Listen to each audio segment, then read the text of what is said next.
Hi guys, VirtualRetrospect here, and today we'll be doing a deep dive into a game that turns 20 this year, Black.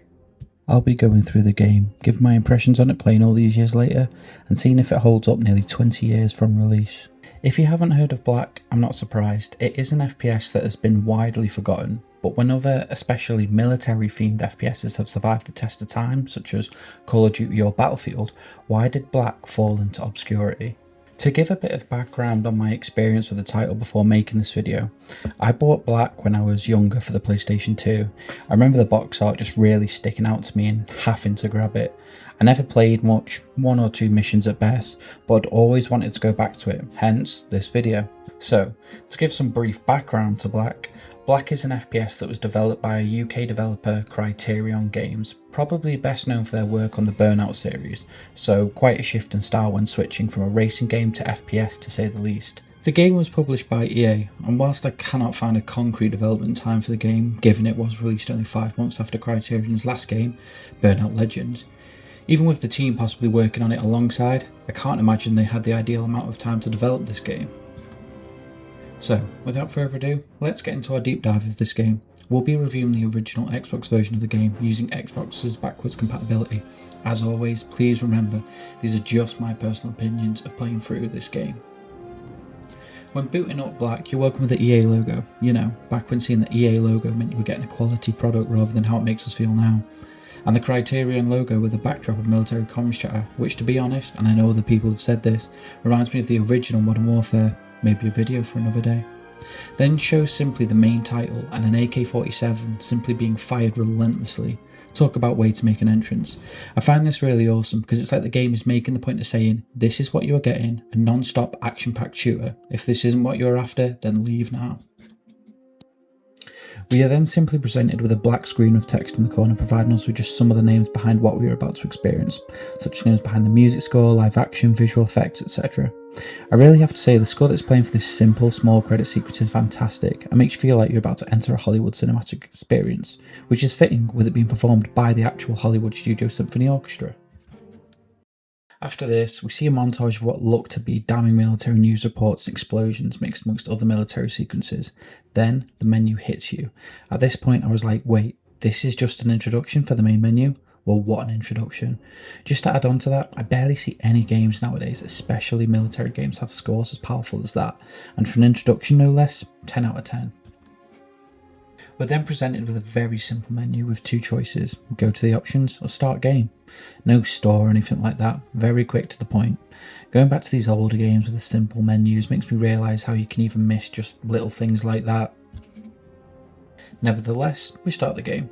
At this point we are presented with 4 difficulty options, easy, normal, hard and black ops, which is not yet unlocked. Easy with primary objectives only, lots of health packs but no rewards. Normal with secondary objectives added, a normal amount of health packs and unlocked silver weapons, which doesn't mean much to me right now but sounds good. Then finally hard. This mode has no health packs but you can also unlock black ops mode only through this mode. I decided to play it safe for the sake of this video and chose normal. We then get a nice live action cutscene where we're introduced to a man named Sergeant Keller, who, judging by the scene, seems to be in a spot of bother. It appears Mr. Keller is looking at some hard time for crimes he is convicted of, and this mysterious figure, who we do not know the name of, informed the sergeant if he works with him he can avoid the convictions that aren't yet made completely clear, and avoid rotting in prison for the rest of his life. With Mr. Negotiator about to leave and Sergeant Keller not left with many options, he decides to comply and he is asked for information on something called 7th Wave, to which Sergeant Keller informs the Negotiator that they are a weapons dealer organisation and a dangerous one at that, with 3 suspects being of particular importance. The Negotiator asks about a 4th man, to which Keller simply states he did not think much of him at the time. After this information is provided, the interrogator asks what went wrong, to which Sergeant Keller simply responds, "We got made," and we begin the first mission. The first mission being Verblensk City Street, hopefully I pronounced that right, where we are provided with our primary objectives in order to complete the mission, and to which we are informed this is 4 days earlier. Now, I ended up completing this mission twice as my recording software crashed, so in this footage I had a decent grasp of the controls thankfully. First, we are informed we need to rendezvous with Black Cell, and the game wastes no time in giving us a shotgun to blast our way there.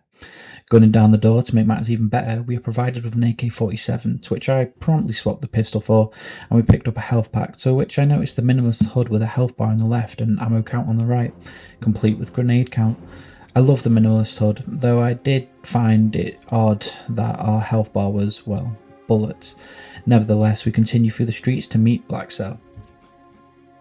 At first glance, graphics are quite decent, taking into account this game was released 20 years ago, and the sound design for the guns is very impressive for the time, with gunfire sounding very impactful.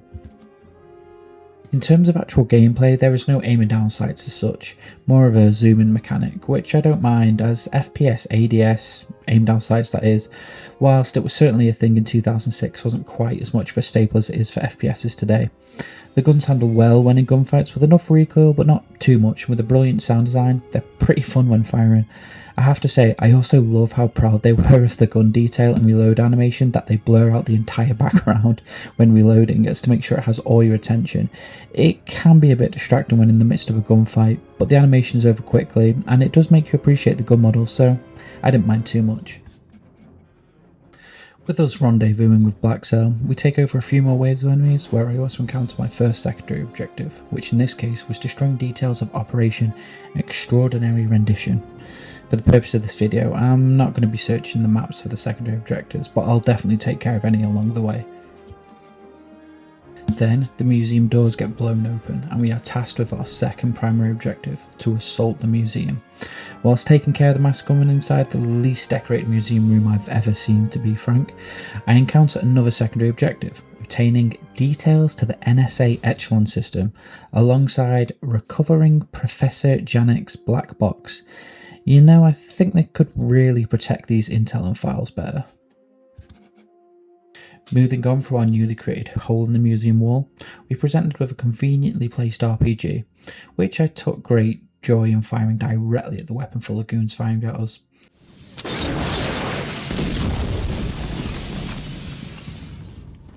Again, with brilliant sound design and seeing all the windows disintegrate within that building, chef's kiss. Then, our third primary objective, to simply eliminate the reinforcements, which, thanks to my brilliant blasting capabilities I had recently acquired, is handled relatively swiftly. We are then presented with our final primary objective, to capture 7th wave suspects, where we enter another building, bringing our first mission to a close.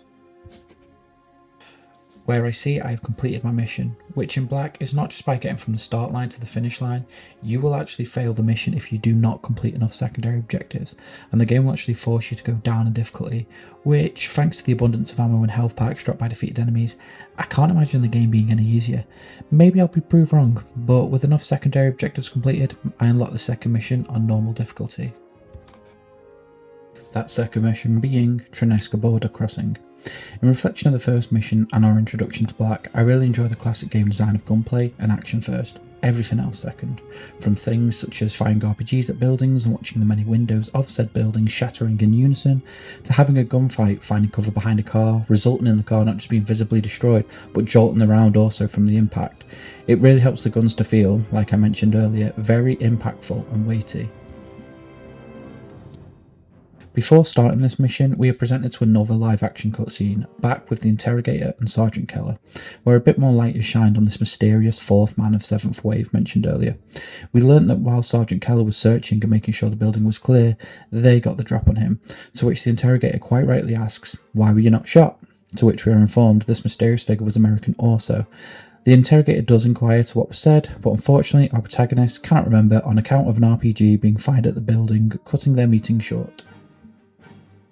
The Interrogator then asks about the next assignment, to which we are informed is to destroy a 7th wave weapons cache and stronghold, with the Interrogator adding they were supposed to rendezvous with a Lieutenant MacArthur en route, to which Sergeant Keller informs us would have been easier if the intel was in date. Whilst the mission loads, we are informed we have to complete 3 secondary objectives in order to complete the mission. A bit more than the last mission, but not unachievable. Now, the opening to this mission, this short 2-second long scene, I gotta say, I kinda love. Simply attaching a silencer to his pistol, again, I don't want to always compare it, but like I said earlier, Modern Warfare vibes, absolutely. In fact, the mission as a whole somewhat reminded me of the opening sequence of the all gillied up mission from Modern Warfare. Nevertheless, we are provided with our first primary objective, which is to locate the Trinesca border crossing. Whilst we are informed of this, our protagonist appears to be trying to contact the very people they were supposed to be rendezvousing with, however, are unable. Radio check over. Now, I want to make it clear, I did originally plan to go in stealth, but the majority of the time... Anyway, I started blasting. Bang! This first section of the mission consists mainly of a wooded area with enemies patrolling, where you can sneak up on unsuspecting enemies and ransack their little caves where they set up base for health packs and ammo, or more settled camps throughout this mission. One thing I liked about this mission is, thanks to the more open space, seeing enemies clearly ahead and gauging the surroundings helped me to make a more informed decision of how to tackle these enemy encounters. Though, like I said earlier, the AK still ended up being my way out of an encounter after an attempt at stealth. Whilst progressing through the level and making our way to the tunnels, Sergeant Keller in the background is still trying to contact the people in question for the rendezvous, and still no luck. So, not being one to shy away from a fight in the unknown situation ahead, we soldier on. After making my way through the tunnels, I complete my first primary objective of the mission and arrive at the border crossing, to where I am now tasked my new objective, passing the crossing. Should be a piece of cake, right? Can't imagine the game being any easier, right? What takes place right here? Granted, due to my itchy trigger finger, is where I realise how you encounter missions matters, and if you go in guns blazing, this will be reciprocated. As soon as I'm spotted, the base is on full alert, enemies popping up from everywhere, gunfire from the watchtowers, base sirens blaring, hearing choppers above, however not actually encountering them. To say I was like, oh shit, would be an understatement. After taking out the entrance enemies and making our way into a base, we get to see some more of that action-first gameplay I mentioned earlier, flammable crates exploding from gunfire, causing nearby buildings to partly be demolished, relentless enemies coming our way. During this encounter, it became apparent to me, in the game, searching thoroughly these points of interest will be essential to surviving, which was good, as it allowed me to find plenty more secondary objectives than in the first mission, going towards that all-important mission completion. Whilst exploring, I appreciated the little things. For example, doors not just opening for you, but requiring actual impact to open, like we learned from the first mission. After taking out a rather annoying enemy with an RPG, we are informed we have now passed the border and greeted with a rather impending tunnel entrance and the new primary objective of crossing the Vlodnik Canal. By the way, quick shout out to the great score snippets that play when completing primary objectives, they are brilliant. After taking any chance at health I can, we enter the somewhat destroyed tunnel, which isn't as impending as initially thought, and we come out onto a road in a more wooded area decorated with road blockades, to which our protagonist again tries to make contact with the RV and again to no success. Spotting two enemies by the roadside with a nice health pack sitting by, I make quick work of them to return up the shadowy hill I came from, and it is there I spot it, a conveniently placed RPG, to which I cannot resist the urge. Again, gotta love the action in this game. This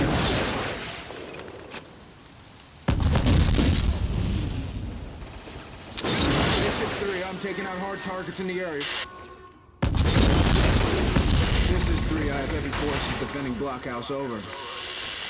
I say again, I have heavy forces defending blockhouse. After taking out the apparent swarm of enemies left after my RPG fire, we cross the bridge and ascend onto a heavily fortified hillside entrance, luckily with more conveniently placed explosive containers around. Entering the entrance, we are introduced to a new enemy type, equipped with armour. I quickly learn, just aim for the head. After exiting the hillside entrance and a failed attempt again at stealth, we descend down to the, and apologies if I butcher the pronunciation, Myakni farm, where we are informed of our next primary objective, to search the farm building. We also finally receive contact from 2-1, as we've known them so far, our contact to RV with, informing us we are to sweep and clear the area for intel. After doing some scouting of the surrounding buildings and taking care of some secondary objectives, we enter the main building and encounter a couch that's seen better days, and receive the bank details of some 7th Wave members. Again, guys, we've all just left a file of our personal details lying around, right? But we seriously need to look at taking better care of these kind of things. It is here where we receive our next primary objective, to eliminate incoming patrols and that 2-1 are en route to our location. I enjoyed this as I was trying to pick them off from my elevated position, where I would quickly learn they were coming up the stairs to me as well. Not only that, but they were mostly the armoured soldiers. I decided here to change my strategy and swap my silenced pistol for the shotgun, and thank God I did, as this gun made quick work of the armoured soldiers. This gun makes you feel twice as powerful, not just with the, as always, fantastic sound design, but that it blasts them on their back within a frame. At this point, realising how powerful this gun actually was, to make up for lost time, I decided to close out the mission with it. So I took our conveniently placed supplies and headed out of the main building, receiving my new primary objective to clear out the 5 surrounding buildings. After making quick work of the remaining enemies with my trusty shotgun, we finally received word from 2-1 that they are here. Hallelujah. To say I thought this mission was better than the first would be putting it lightly. If the opening mission is simply to teach you the basic controls, the second mission is to put that knowledge to the test. I went into this mission assuming it would be similar in length and style to the first, but I couldn't be more wrong. You're essentially placed in this small sandbox, and whilst you never really get lost knowing the way to progress thanks to clear points of interest in the distance most of the time, there is way more breathing room, and with the addition of the silenced pistol, more of a variation to tackle enemy encounters. Thanks to the more open-ended mission design, I also happened upon many more secondary objectives, easily letting me complete the mission, where we happen upon our 3rd mission on normal difficulty. The 3rd mission is called Nazran Town, and as always, before the next mission, we get another live action cutscene, where the interrogator is inquiring as to how Sergeant Keller knew that MacArthur had information on the American. Keller, confused, says, "I'm not sure I follow," to which the interrogator shows a recording between him, as in the interrogator, and MacArthur, where she informs that Keller had been grilling her regarding 7th Wave, to which the interrogator asks, "What was that?" She responds with it being mostly rumours of an American being involved with training groups in Afghanistan, being an advisor to guerrilla groups in the Philippines, etc. The interrogator asks if she believed them. She informs they didn't at first, but slowly that blanks started to fill in. The interrogator asks, "What blanks?" She then informs of hearing about an operation called Operation Cleopatra, and she'd heard of a William Lennox when posted at Langley, and how they were an assassin, and the aforementioned operate was supposed to prevent a terrorist bombing in Cairo, and how subsequently it was a disaster that killed many, including Lennox, or so they thought. But 3 months later, he turns up in Moscow, 2 months after that in Seoul, and that many locations more were reported with sightings of him after that. The interrogator asks then if they think Lennox is connected to 7th Wave, to which she responds that he started the whole thing. With the recording ending, the interrogator asks again to Sergeant Keller, with MacArthur being brought in yesterday, how he knew she had information regarding the American, to which Sergeant Keller informs them he was tipped off by someone in her unit. Coincidence, as he puts it, to which the interrogator informs them they don't believe in coincidence. Maybe feeling they're getting nowhere right now, he asks for details on the next stop, to which he responds with MacArthur wanting an advancement from the east, with the sergeant detailing how they were to obtain that, but how they were hit at the last minute. One observation I will say with this cutscene is that from how the interrogator is probing into what they know, he seems to almost be making sure they don't know too much, especially when talking with MacArthur in this cutscene, but I guess that'll be something that's cleared up later on. Luckily for this mission, again, we only need to obtain 3 secondary objectives to receive a mission completion, and, to my surprise in this mission, we actually have MacArthur with us, who acts as our companion through this mission. Sergeant Keller, expressing his discomfort, maybe with how quiet it is, heads towards the graveyard, and that's where we receive our first primary objective, to cross Nazran Town, where MacArthur informs us intel has reported snipers are around. Fun. It doesn't take long for sniper fire to start heading our way when we need to take cover behind luckily rather big gravestones. To which, with the new addition to my arsenal, the Uzi, we head to the building to take them out. MacArthur takes more of a distanced approach, offering light cover fire at best with this encounter, though it will be time for us to take a more distance approach as well, as we now get our hands on the very sniper rifle causing issues earlier. Whilst I'm tragic with sniping in multiplayer FPSs, I also am in single player, but at least it's more forgiving. With our newly acquired sniper, we take out the wave of enemies coming.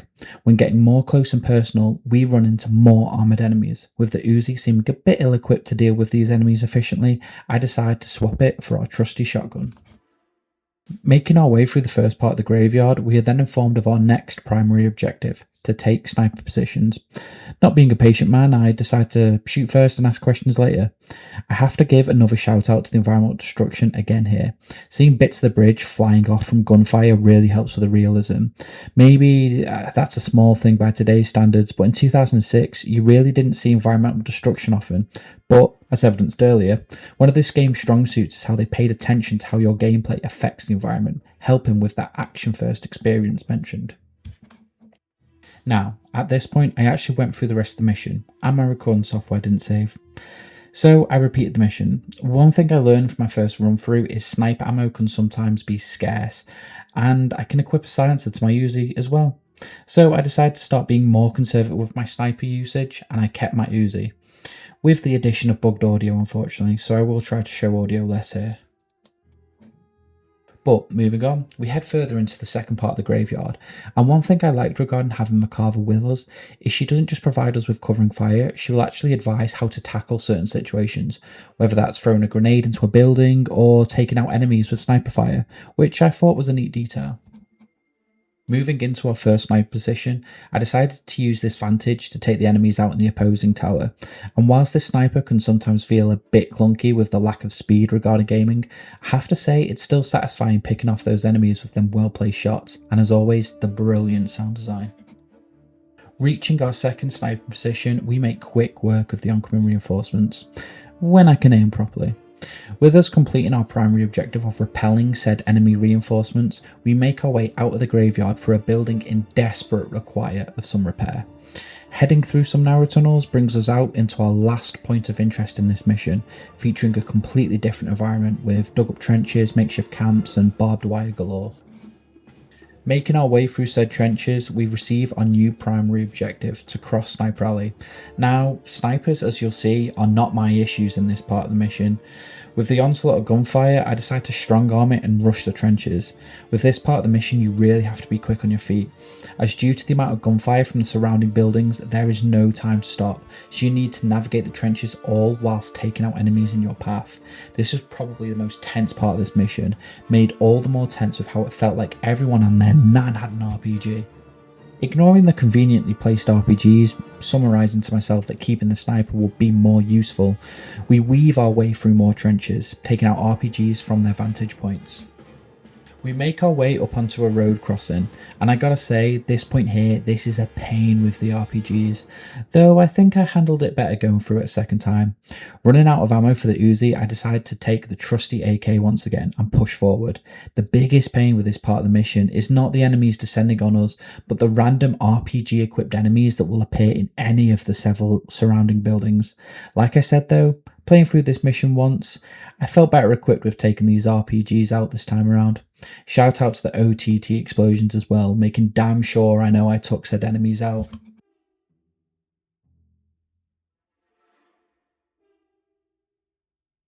Being informed of our new primary objective to enter Resinov tunnel network, we pepper the surrounding highly explosive barrels around the camped up machine gunner, gaining us an entrance. And after taking out some stragglers, we get stuck, solve the blockage of sand sacks we apparently can't step over, with a grenade, and enter to high-five some enemies with our AK bullets in the face. Then this mission ends, somewhat abruptly, which, little nitpick here, that's par the course so far for this game, and it's not an issue as such, but just something I noticed as a bit odd. With the mission completion easily achieved, what are my thoughts on this mission? Firstly, I loved using the sniper. The Uzi left less of an impact on me, but that's because there's nothing more satisfying than a well-placed sniper shot, which is also very satisfying in Black thanks to the brilliant weapon design that I keep mentioning. The graveyard section of the missions were less tough, but it really throws everything at you with the trench sections of the mission. Sometimes to what felt like the point of ridiculousness with the amount of RPG enemies. But I did enjoy it overall. I was excited to see what was ahead. As Black had done a pretty good job distinguishing these two missions, they felt unique. So, on to the fourth mission, Nazran Foundry. Before starting this mission, we are shown a recording again between the interrogator and McCarver. She informs us that Lennox was part of a Black Ops group, to which the interrogator asks if she's insinuating there was a terrorist cell working directly for them. McCarver, brushing this off, informs the interrogator he can believe what he wants, but that there was multiple incidents, shall we say internationally, that Lennox was involved in that could not be proved due to him being off the books. Eventually, mistakes started being made though, which was when the decision was made to take him out. The team that was sent to carry out this task, unfortunately, met their demise, however. After the recording ending, the interrogator turns to Sergeant Keller and asks what he was informed of by McCarver, to which Lennox had changed his profile and that the reality of the matter was the most wanted terrorist was actually one of their own. The interrogator then says, "And you believed her?" Again, this line of questioning makes me believe that he knows more than he is initially letting on. After responding with simply, "Why wouldn't I?" the interrogator moves on to questioning about the next stop, to which Sergeant Keller informs him they were assigned to destroy a steel plant being used as a weapons factory. As if they could not cut off the head, the next best thing is to disrupt the operations entirely. Due to the danger and volatility of the situation, McCarver's team is tasked, to which Sergeant Keller further adds that no one in their right mind would volunteer for this. We start off this mission with a new weapon and an overlook of the steel plant entrance, where we are tasked with our first primary objective, to find Nazran Foundry. We also get into our first gunfight of this mission, which kicks off with a vehicle erupting into flames, thankfully causing no real damage to myself. Straight away, using this gun and being a fan of assault rifles generally in FPSs, this gun might actually be my favourite, as it feels like it gives the same power of the AK but with better handling in terms of recoil and accuracy. Picking up a trusty shotgun again from an armoured enemy that we just spent a whole mag of assault rifle ammo taking out, we move further into the steel plant. As we head further up, my gunfire sets some steel cylinders rolling down the hill, which I would have loved to have seen crushing the oncoming enemies, but unfortunately, due to my high-end shooting capabilities, I had already killed. Again though, shout out to the interactive environment. After taking out some more goons and heading further through the level, that reminds me of... I said I wasn't going to make another Modern Warfare comparison, come on.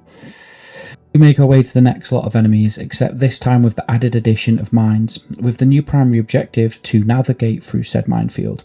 Expertly making our way through said minefield, and also realising I have a suppressor for this assault rifle too, I continue on to the second lot of mines.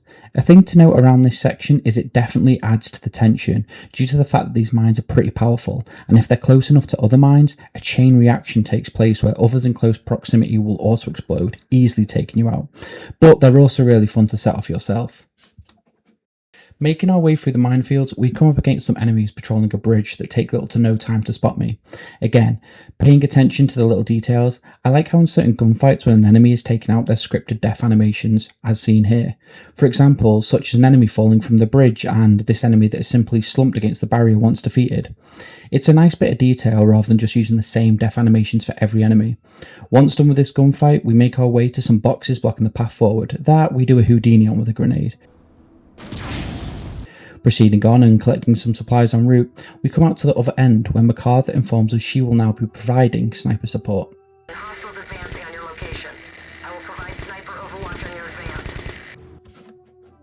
Now, to be fair, in this section, whereas the last mission I said I forgot McCarver was there sometimes, she will actually take out enemies as soon as I see them, so she definitely helps preserve ammo in this part of the mission.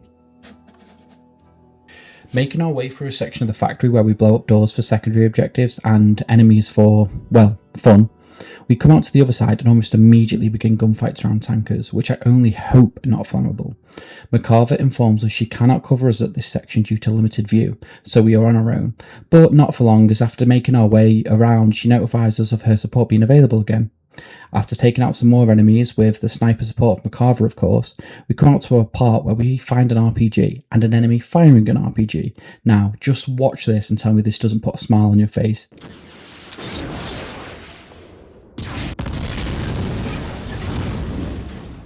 I was so impressed with this. This small scene right here made me as a player feel so powerful, and again demonstrates Black's action first mantra they seem to have went with on this game. Finding the foundry, we are now informed of our primary objective, to disable their weapon manufacturing capability. Moving onward, we find a P90 which I swap our trusty AR for, and to be honest, it's pretty fun to use. The recoil is a bit more aggressive, but the rapid fire of this SMG makes it worth the trade-off. After picking this up, it is clarified to us by McCarver to take out the equipment specific to the weapon manufacturing for our next primary objective.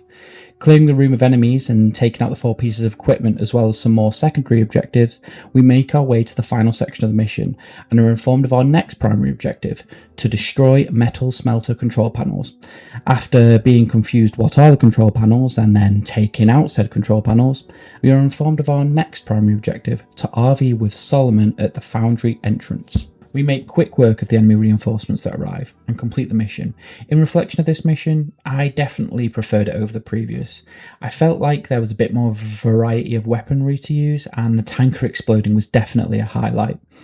Though so far nothing has lived up to the second one, with its more open level design and the feeling that I had more of a choice to decide how I encountered certain sections. Moving onward though, we reach over the halfway point of the game and unlock the 5th mission on normal, Tivley's Asylum. In the next cutscene, the interrogator informs us he has also been speaking to Solomon, and how he doesn't have the kindest words about Sergeant Keller, to which Keller accuses him of lying. With that, the interrogator plays the recording. In this tape, Solomon details his close encounters with Lennox, and how they had come close on a couple occasions, reaching him globally, but that he always had the jump on them. They weren't aware it was him until later though. He then reveals that apparently Lennox was taken out by a different squad in Pakistan and just buried in some valley. The interrogator, seemingly brushing off this detail, asks about his thoughts on Sergeant Keller. Solomon responds, labelling him as a hothead, out of control, and stating that he does not understand the meaning of collateral damage. The tape ends and the interrogator quizzes Keller on someone called Valencio. Sergeant Keller says that there really isn't much to tell, but they were tasked with taking out one of the 7th wave bosses, who is Valencio. He is referred to as one of the Big Four, and after he escaped Charlie Team, it was now their job to bring him in, with intel reporting that he was hiding in an abandoned asylum. We start off the mission with a new SMG, and are joined not just by McCarver again, but Solomon too. Our first primary objective is to gain entrance to the actual asylum. We make our way through an asylum entrance littered with enemy equipment, like they brought the whole military here. There's tanks, choppers, and even parts of jets. I have to say that the set pieces for this intro look really cool. We then get our next primary objective, which is to destroy the fortified post. Something I would just completely miss, as I go on to kill endless enemies that pour out of the building until you destroy said post. Once I finally realise and destroy the post, and earn some points, we move in and receive our next primary objective of gaining access to the lower levels. This being the case, whilst McCarver and Solomon are holding back and telling us not to advance, we decide, obviously, not to listen, much to the annoyance of Solomon, and inform them we are in fact advancing. Making our way through this apparent asylum and clearing the first room, we then advance from the ground floor and encounter a new riot shield enemy type, equipped with a riot shield and a weapon. Without a doubt, the best way to get rid of these enemies is to throw a frag just behind them, as they are not fast movers and these shields feel invincible against gunfire. Advancing on and blowing up every wall and gate I can for supplies, we actually uncover what I think is our first armament objective and receive the M16 weapon, and the gun feels fine, but one thing I'm starting to notice now is the guns, as long as they're of the same weapon type, they're starting to feel a bit samey. Maybe it's just me, but that's how I felt. Moving on with our brilliant backing soundtrack, feeling like a one-man army, we head up to, oh come on, just look, this looks so much like that section from the Gulag when you're en route to save Price in Modern Warfare 2. And it's also just as annoying, getting peppered from the enemies above, and on both directions too. I decide to retreat back to the entrance of which I came, and take the ascended enemies out from a safe distance. As always, moving on and blowing up more walls, and enemies for that matter. We near the end of this mission. We enter the lower floors, completing our primary objective of taking out Valencio's bodyguards, and this for me was the worst part of the mission. They kind of just throw everything at you, from the riot shield enemies to an abundance of armoured enemies, and you are just being peppered again with gunfire. However, we do eventually take care of the enemies and destroy the machine gun nest, ending this mission. Now, straight off the bat, I'm going to be completely open with my opinion on this mission. I just didn't enjoy it. I found the mission to reuse a lot of room layouts for the majority, and I found it to throw so many enemies at you to the point of annoyance, especially with the addition of the new riot shield enemy type. I found these enemies are incredibly difficult to take out without explosives, and as you can see at the end of the mission and towards the end, they throw a fair few at you. It was also during this mission that I really started to get quite tried with the health of the enemies. When firing the enemies, especially from a distance, with assault rifles even, they can sometimes be incredibly bullet spongy, and at this point in the campaign, most enemies have armour equipped, only exacerbating the issues. Nevertheless, maybe the next mission fares better, which is Vratska Dockyard. Starting this mission, we are welcomed to the cutscene with footage of Sergeant Keller apparently borderline torturing Valencio, stating that unless he passes over information regarding the whereabouts of Lennox, he will, in some way, involve Valencio's wife and daughter, telling Valencio to, quote, think about his wife and daughter, to which Valencio obviously responds stating they have nothing to do with it, with the recording then showing Keller causing pain to Valencio somehow, strangling or something along those lines. Not a good look for Sergeant Keller in this scene, to say the least. Keller, aggravated, asks how he got that footage, to which the interrogator simply orders him to sit down, adding Sergeant Keller was ordered to take out Valencio, not torture him, and he just attacked the docs based solely on Valencio's information. With Keller confirming, the interrogator asks on whose authority, to which Sergeant Keller responds with McCarver's, and how she had briefed Division to get the op greenlit. At this point, we learn from the interrogator that McCarver never actually did this, and how she's been under investigation for some time now, adding that the mission should have ended at the steelworks, which was Mission Nazran Foundry. Sergeant Keller, confused, responds with the fact that they had Division documents outlining the mission parameters, and that Lennox was the target, closing this cutscene.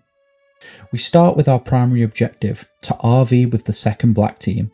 Equipped with a silenced Uzi, there isn't really an option for stealth here, and I'm not sure if the point of the silencer is to indicate that even to the player, as either Solomon or McCarver fire first, that or the enemy notices us quite easily anyway, making me feel less woeful with how bad I am with stealth in this game.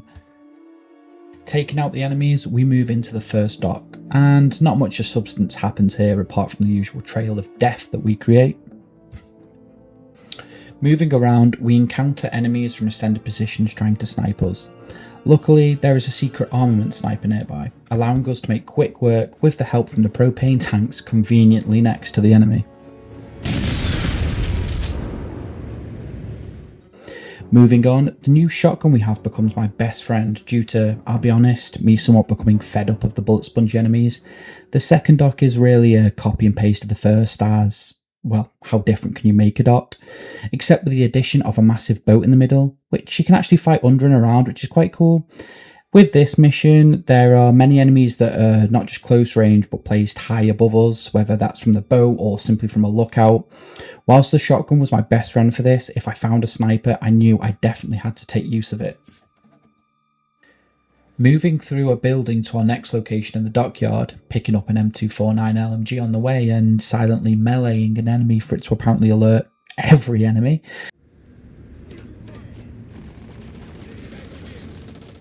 To which gunfire rings out straight away, we continue on with our mission.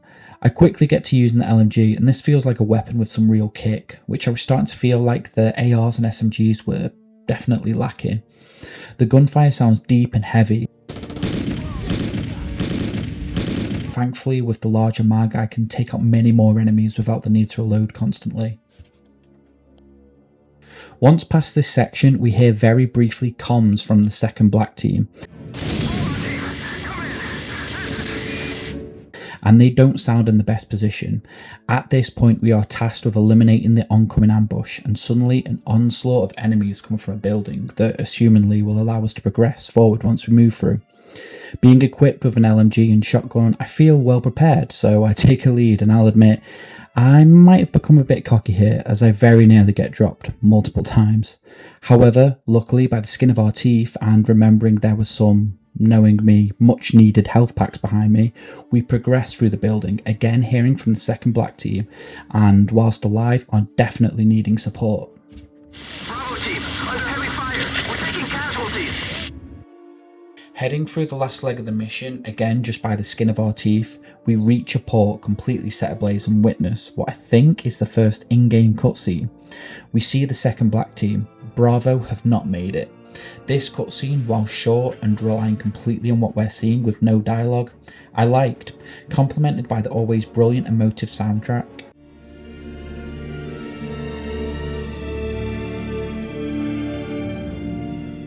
It made me feel like, okay, if we weren't somehow passionate about taking out Lennox for what he had already done, we are now.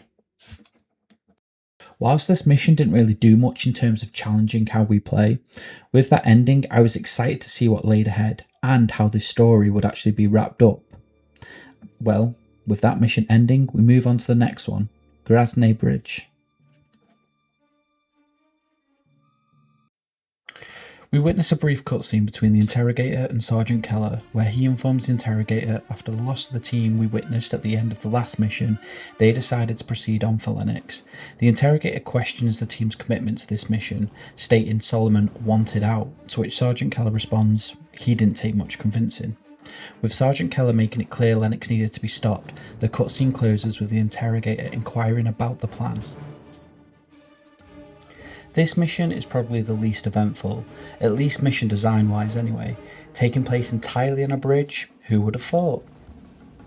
We proceed through the bridge littered with destroyed cars and the remains of coaches that the enemies are using for cover.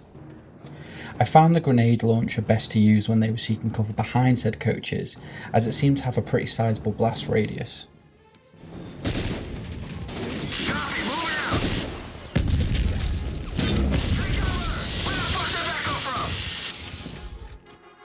Every so often, when navigating the bridge, we'd have a complete blockade, forcing us to actually advance under the bridge. Finding a suppressor for our AR and taking out some heavily armoured enemies, we advance under the bridge. Luckily, this bridge has seen better days, as the bridge is basically falling apart, allowing us clear vantage to take out the enemies above. After making good time, weaving my way between the buses during the gunfight, I died, not once, but twice, due to mines. Black's checkpoints, whilst definitely not the most unfair I've witnessed, are far enough back to make you feel a little wounded, I can't lie. Especially because, like I said, the enemies are a bit bullet spongy due to the armour, and especially feel bullet spongy from a distance with assault rifles. Nevertheless, we make our way through, paying special attention to the mines and see the prison in the distance. Making our way across the top of the bridge and getting up close and personal with the grenade launcher,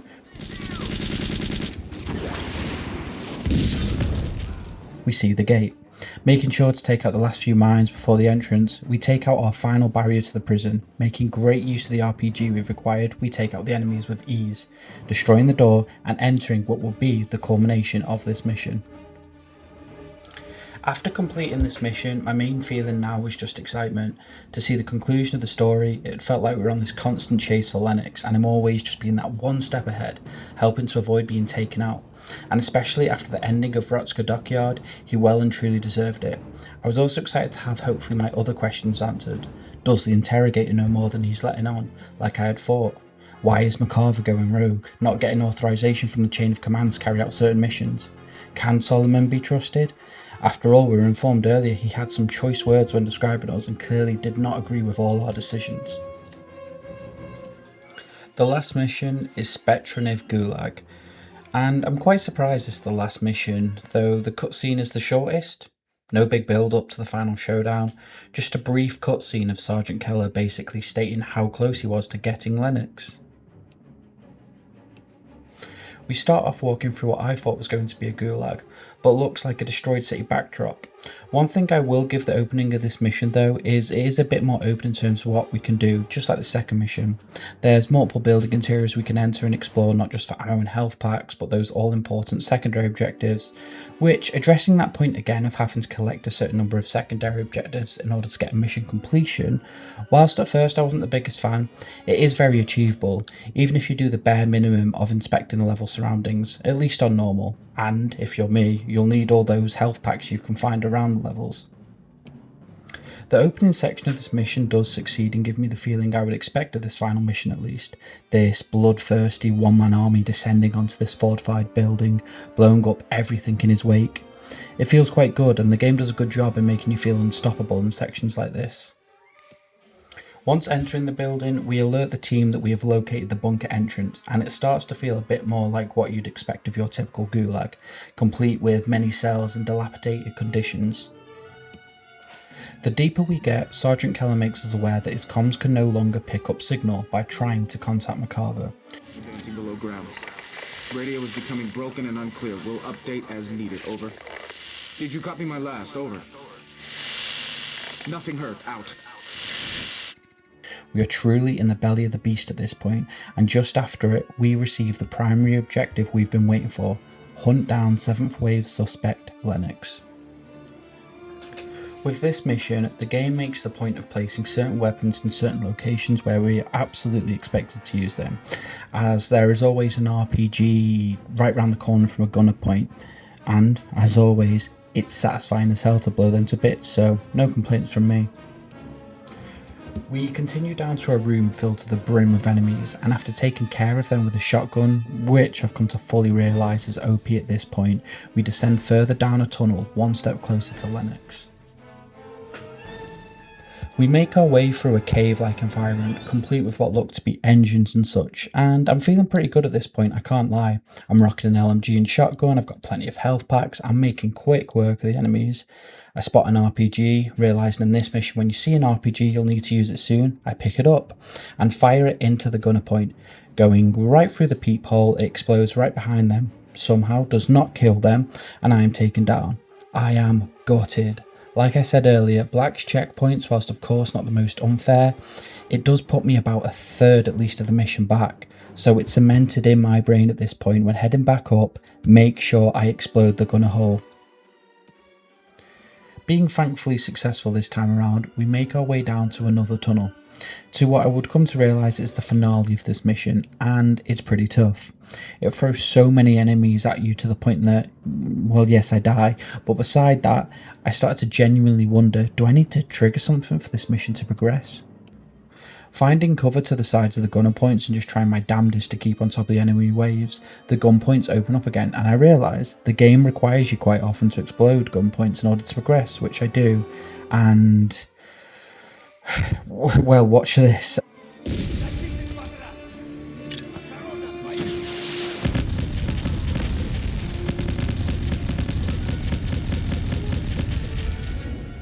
Apparently there must have been about 50 explosive barrels, and this is when Sergeant Keller reports we got Lennox? What? Target is down. Exiting structure.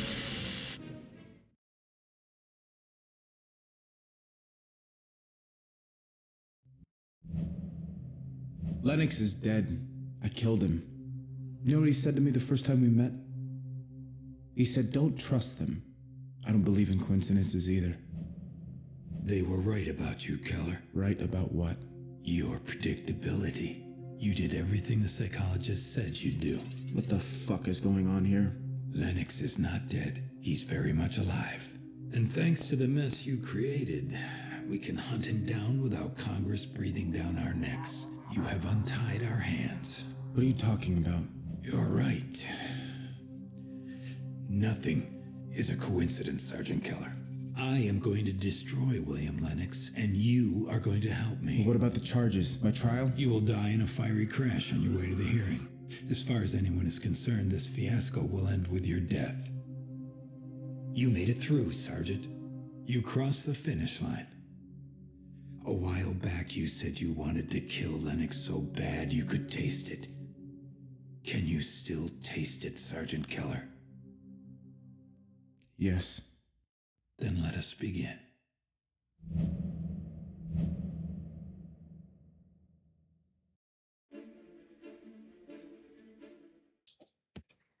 What? I am serious, that is the ending. I was so just flat out disappointed by this ending. It clearly intended for a sequel that never came, and no answers to any of our questions. Disappointing is really the only word that can sum up this ending for me. Taking a sequel that we know was originally planned aside, that is just a weak ending that we know we will never get answers to. Does the interrogator know more than he's letting on? Who is he exactly? Why is McCarver under investigation? What did she do to raise suspicion before working with Sergeant Keller? Who the hell is Lennox? Why does he tell Sergeant Keller not to trust them? So many questions. I read whilst working on this video that the story for Black was a bit of an afterthought, and this was more just meant to be a shooting gallery with extra focus on the guns and action, which the game succeeds in, but damn. So in conclusion, what did I think of Black? What was the reception to Black as well? Black came out to pretty good reviews, and taking into account shooters at the time, it is pretty good. It definitely nails this Hollywood movie style action it's going for, and you'd be hard pressed to find guns in other games at the time that put such detail into the look, sound design and feel of the guns. But it wasn't praised non-stop, something I will touch on in a bit. My thoughts on Black? Well, I will break it down a bit. Graphically, this game, again taking into account it came out in 2006, is pretty good. It's on par with other shooters at the time, though you can tell the real bulk of detail went to where it matters, the guns. I said at the start of the video, Criterion knew that, given they blur out the whole background whenever reloading. Sound design, need I really say more than I did through this video, cannot be praised enough. Especially with the guns and the compositions that complement the game by the brilliant Hollywood Studio Symphony Orchestra, adding to that mentioned before blockbuster action feel.